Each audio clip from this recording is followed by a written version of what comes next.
Hey, Sleep Talkers, we got another Neverused match. It's Cherry's NU Tour, Week 3. And what better match can we be watching than one against two of the best players of the tier? You already know who the pirate99 is, Earthworm. He has a long history. And ReeceHughes, an up-and-coming player that's really successful in Gen 2 Neverused and has been showing a lot of interest for the tier himself. He's been contributing with all of his knowledge, and I'm pretty excited to see what's going to happen between these two. So both players are scored with 2 points each. That means that they've won 2 games over the course of these 2 weeks, and they've been paired against each other because it's a Swiss bracket. It's not a single elimination.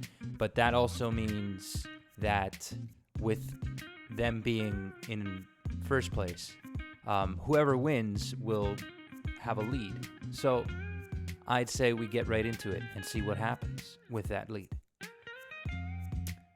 So first things off, we see a really particular lead with lead choice from the pirate99 with Octillery. Interesting answer towards fire types. This might suggest that it's immune to sleep. It might be the Sleep Talk Absorber, considering many Pokemon that are leads. Well, let me rephrase that real quick. Many leads chosen have Hypnosis. So Rapidash likes to use Hypnosis a lot, and it's a pretty dedicated lead. And Xatu is also a pretty good answer. So both seem to be carrying pretty solid answers to Rapidash in one way or another. And interestingly enough, Reece's Xatu stays in on the Octillery, although I wouldn't expect anything less of an Octillery than to run Ice Beam. Of course, Octillery has a really wide move pool and extremely high special attack, so it was very interesting to see Reece stay in there. He brings in his own Octillery, and I find this interesting because with the almost omnipresence of Chinchou everywhere, that means that you wouldn't see that many water types that just fall in one hit to an Octillery. Also, Chinchou is just superior in many ways. Chinchou gang. Shoutouts to Lantern and ADV-OU. So in comes pirate99's Gloom. Octillery from Reece's end instead goes for Hidden Power Electric. So we see already 2 Hidden Power Electric users, so that's kind of interesting.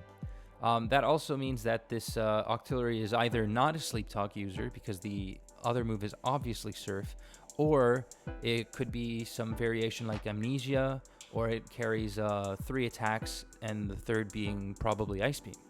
So pirate99's Gloom manages to paralyze Xatu, one of the best ways to cripple it considering it might have been a Sleep Talk variant.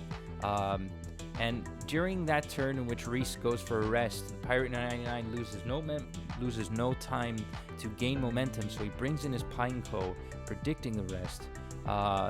In comes Magmar, but on that very turn, the Pineco manages to lay a set of spikes, so that's going to be very, very crucial to the rest of the match.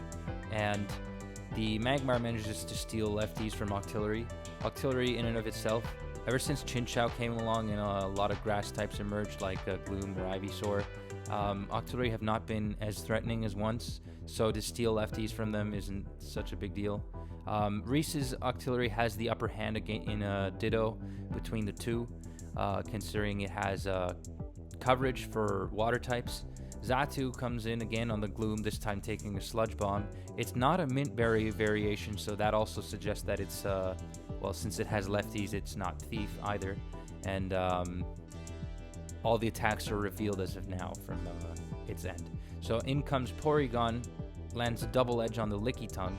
Porygon's an interesting choice of Pokemon because it can threaten specially and physically, and it has access to recover. Whereas on the other hand, Reece's Licky Tongue has a Mint Berry, goes for an immediate rest here, and as that happens, the Kingler comes in. I'm sorry, I'm still trailing here, but the Pineco from Reece's end now comes in as an answer. So pirate99 manages to get a Swords Dance off, meaning that's going to be extremely dangerous for Reece's team, especially since it's kind of on the slow side, or just a little bit frail, like in Xatu's case. So Reece just decides to immediately explode on the Kingler, lands a crit. I'm not sure if it would have OHKO'd otherwise, but it's definitely good that he managed to stop that sweep early, otherwise it would have been the end. And the Magmar stays in on the Octillery and uses Hidden Power Grass because it doesn't go for a Thunder Punch.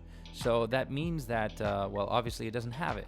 And with Thief, you can only have so many moves. So, or perhaps he might just have been predicting.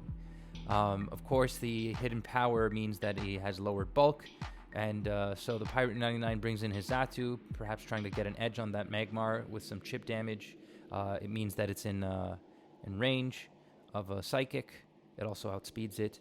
So now we're finally seeing an exchange between Reece's Xatu and the Porygon. Porygon manages to land an Ice Beam and deals just above half damage. I guess that a KO isn't entirely out of the question here. Porygon can possibly KO Xatu, I think. It might be up to a roll. So far, nothing's happened. Xatu switches. In comes Primeape on the recover turn. Excellent move from Reece's end here.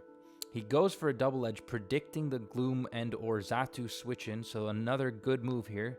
Unfortunately for him, that's not going to do much because he doesn't have a substitute, and in any case, Gloom can still break it with Sludge Bomb, so he goes for his own Licky Tongue here. And the the pirate99's Pineco explodes on the Licky Tongue, which managed to land a Swords Dance. That means that it was in range of spikes, so it couldn't really take much more. It would have died one way or another, even if it didn't get KO'd from Pineco. Octillery comes in here, and this is starting to look a little bit grim for the for our Irish player. Magmar and Xatu.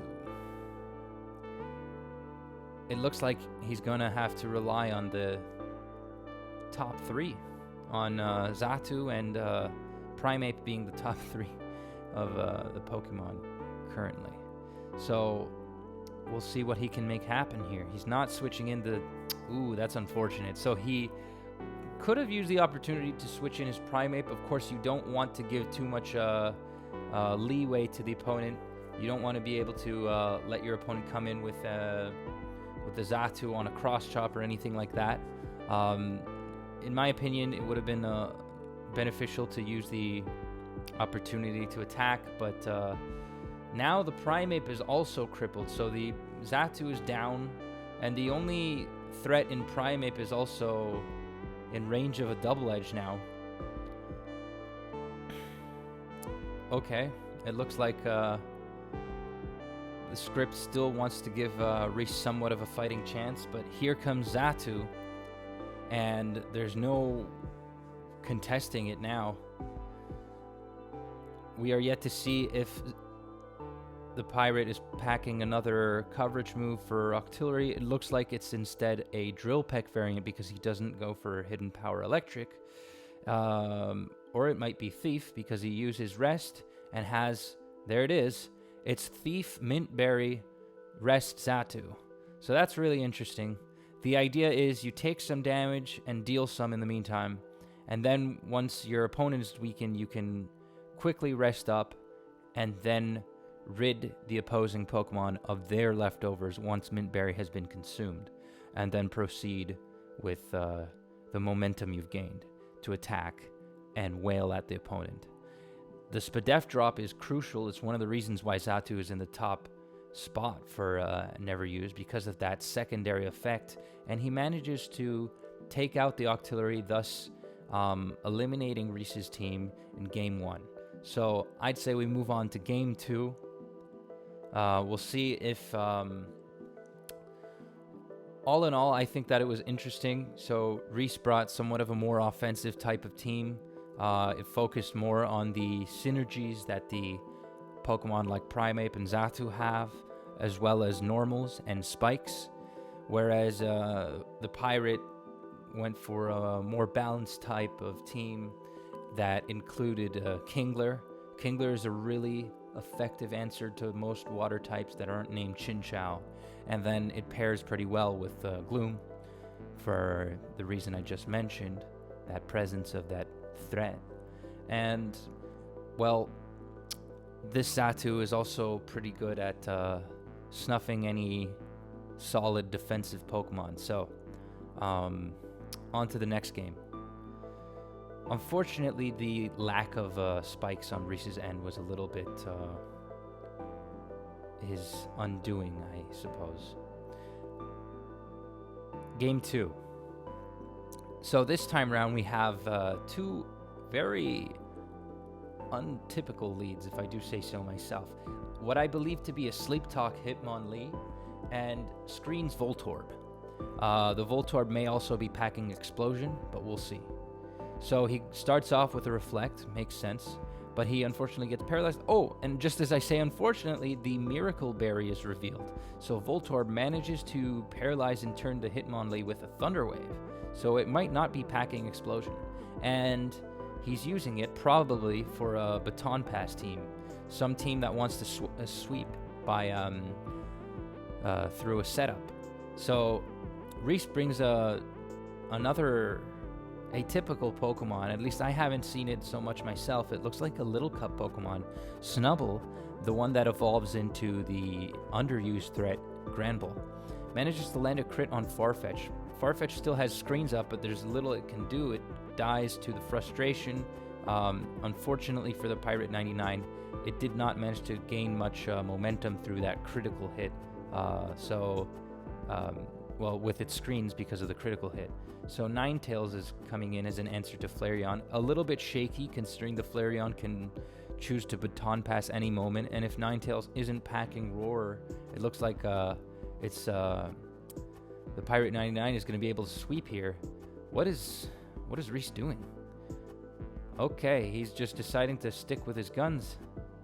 And in comes Chinchou, as to be expected. And now Chinchou is going to just drop whatever comes in its way. Gloom, unfortunately, does not outspeed this thing. Snubbull, dead. Gloom, dead. Pineco switches to Pineco, dead. He's trying to gain HP, possibly. The Hitmonlee comes in. Manages to land a high jump kick. Survives a Surf as well. Had it been Thunder, I'm not sure the fate would have been the same for it. So Gloom comes in now. Okay, so we have a 3 attacks Chinchou, or 2, but probably 3. So Surf, Ice Beam, maybe Thunder. The Xatu does not manage to drop the Chinchou.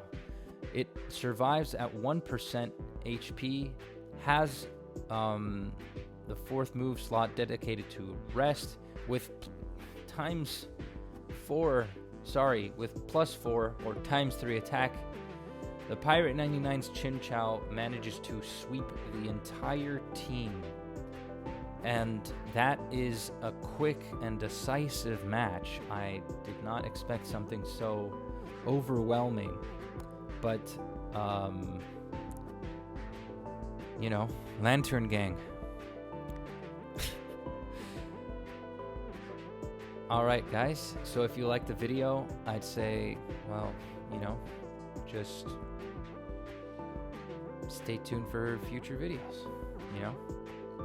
If you like it, fucking leave a like. I don't know. And GG's. There'll be an overused tournament soon. So if you guys want to sign up, make sure to join the Discord. And I love you.